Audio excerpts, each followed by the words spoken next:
Matthew 14. John the Baptist beheaded. At that time, Herod the Tetrarch, who governed a portion of Palestine, including Galilee and Perea, heard the reports about Jesus and said to his attendants, "This is John the Baptist. He has been raised from the dead, and that is why the miraculous powers are at work in him."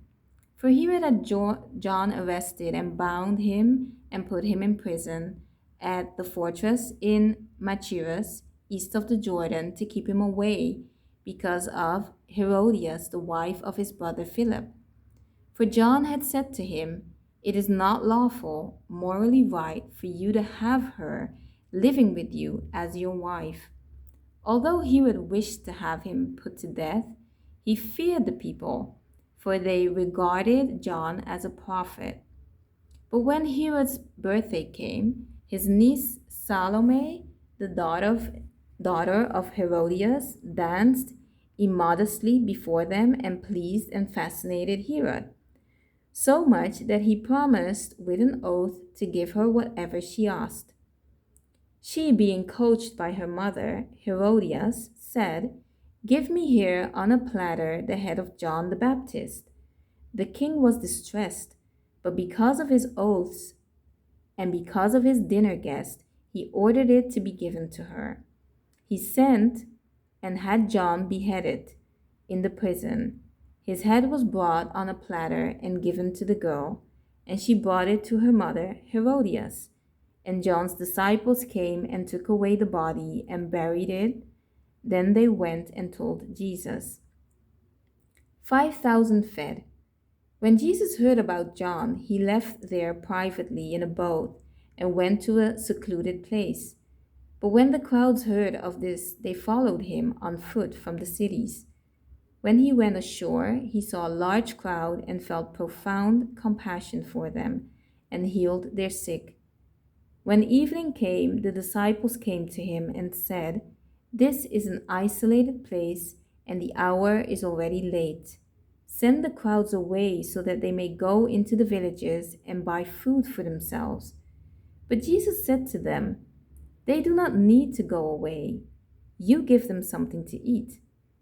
They replied, "We have nothing here except 5 loaves and 2 fish." He said, "Bring them here to me."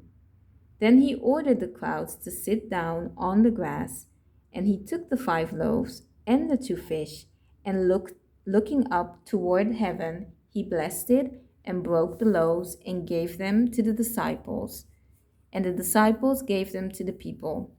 And they all ate and were satisfied. They picked up 12 full baskets of the leftover, broken pieces. There were about 5,000 men who ate besides women and children.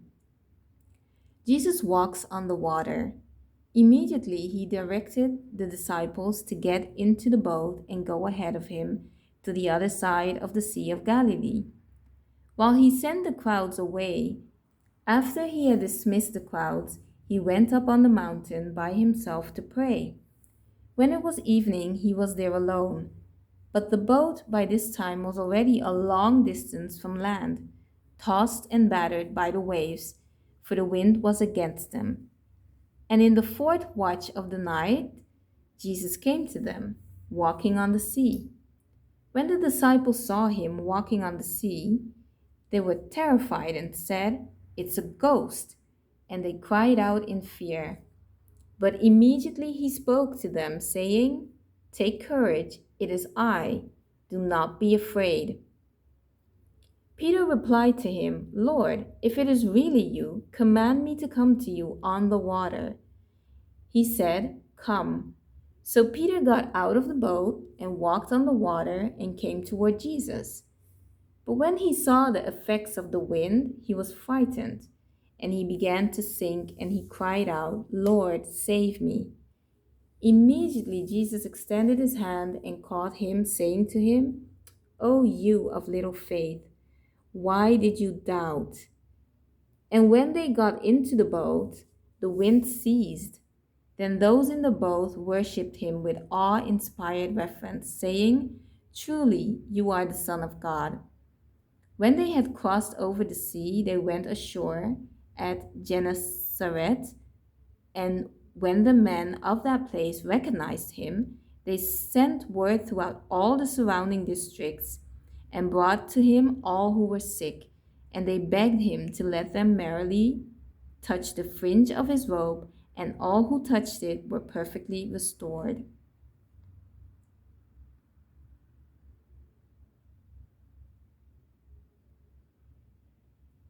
I love this part. O you of little faith, why did you doubt?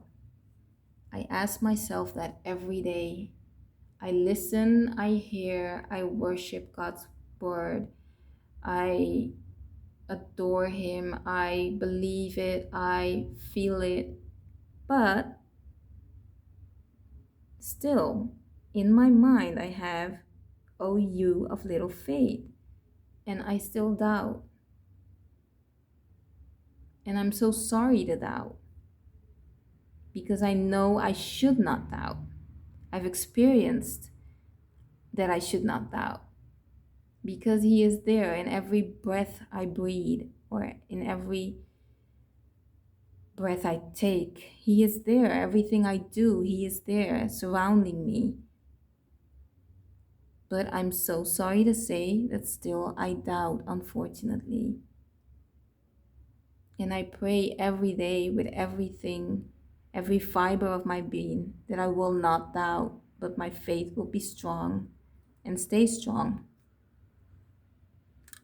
Thank you for joining me on my journey.